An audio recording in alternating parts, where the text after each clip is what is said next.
ప్రైజ్లా దేవుని పరిశుద్ధ నామానికి మహిమ కలుగును గాక.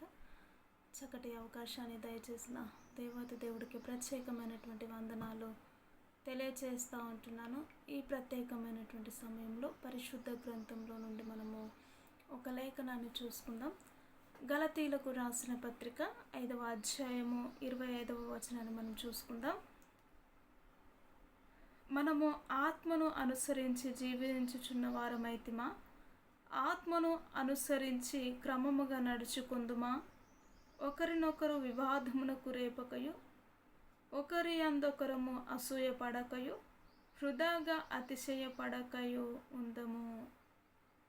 ఈ యొక్క వాక్యాన్ని మనము గమనించినట్లయితే గలతీలకు రాసిన పత్రిక 5వ అధ్యాయం 25వ వచనాన్ని మనం చూసినట్లయితే ఇక్కడ స్పష్టంగా మాట్లాడుతూ ఉంటున్నారు. ఏమని అని మనము గమనించినట్లయితే, ఇదిగో మనము ఆత్మను అనుసరించి నడిచిన వారమై ఆత్మను అనుసరించి క్రమముగా నడుచుకుందాము, ఒకరికి ఒకరము వివాదములు రేపకయు, ఒకరి పట్ల ఒకరము అసూయ పడకయు, ఒకరి పట్ల ఒకరము వృధా అయినటువంటి అతిశయించకుండానట్లు ఈ విధముగా మనము నడుచుకుందాము అని పౌలు భక్తుడు అక్కడ ఉంటున్న వారితో చెప్తూ ఉంటున్నాడు కదా.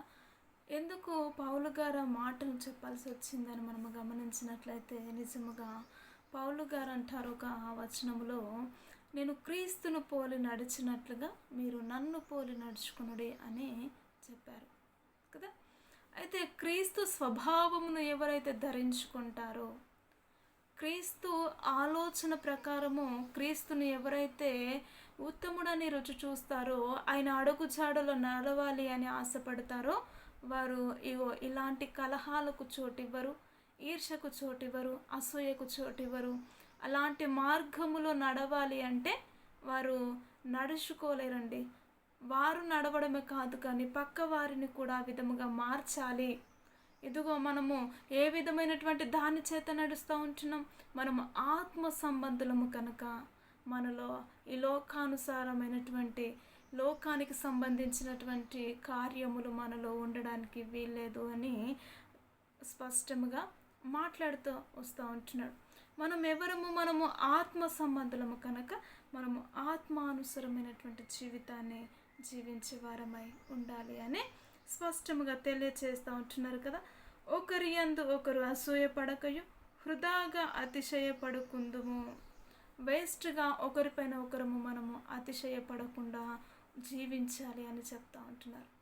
నిజంగా నేటి అంత్యకాలంలో మనం మనుషులను పరిశీలన చేసినట్లయితే, పరీక్షించి చూసినట్లయితే ప్రతి ఒక్కరిలో ఈ స్వభావములు కలిగి ఉన్నారండి. ఏవి అంటే, ఒకరి యందు ఒకరు అసూయ పడుతూ ఉంటున్నారు, ఒకరి యందు ఒకరు వివాదములు రేపుకుంటున్నారు, ఒకరి యందు ఒకరు హృదయగా అతిశయపడుతూ ఉంటున్నారంటే అనవసరమైనటువంటి వాటి కొరకు ఎదుటి వారిని బ్లేమ్ చేస్తూ ఉంటున్నారు. కాబట్టి అంత్యకాలంలో వీరందరూ ఉంటారని తెలిసి దేవుడు మాట్లాడుతూ వచ్చారు. మనము ఆత్మ సంబంధులము, మనము దేవుని ఎరిగిన బిడ్డలము, మనము దేవునిలో నడుచుకోవలసిన వారము, దేవుని వలె మనము జీవించవలసిన వారము. ఆత్మలో నడిపింపు మనలో ఉంటుంది కాబట్టి ఆత్మానుసరముగా మనము జీవించాలి. కానీ లోకములో ఉంటున్న వారి వలె, లోకస్తుల వలె, లోక సంబంధమైనటువంటి వారి వలె మన జీవితాలు ఉండడానికి వీల్లేదని స్పష్టముగా తెలియచేస్తూ ఉంటున్నారు. నిజముగా అలాంటి భక్తి జీవితము, అలాంటి కార్యములు నిజముగా నేటి దినము వరకు ఉంటున్నాయేమో నీ జీవితంలో. అసూయ చేత, కుళ్ళు చేత, కుతంత్రముల చేత నీ యొక్క బ్రతుకు ఇంతవరదాకా వచ్చిందేమో.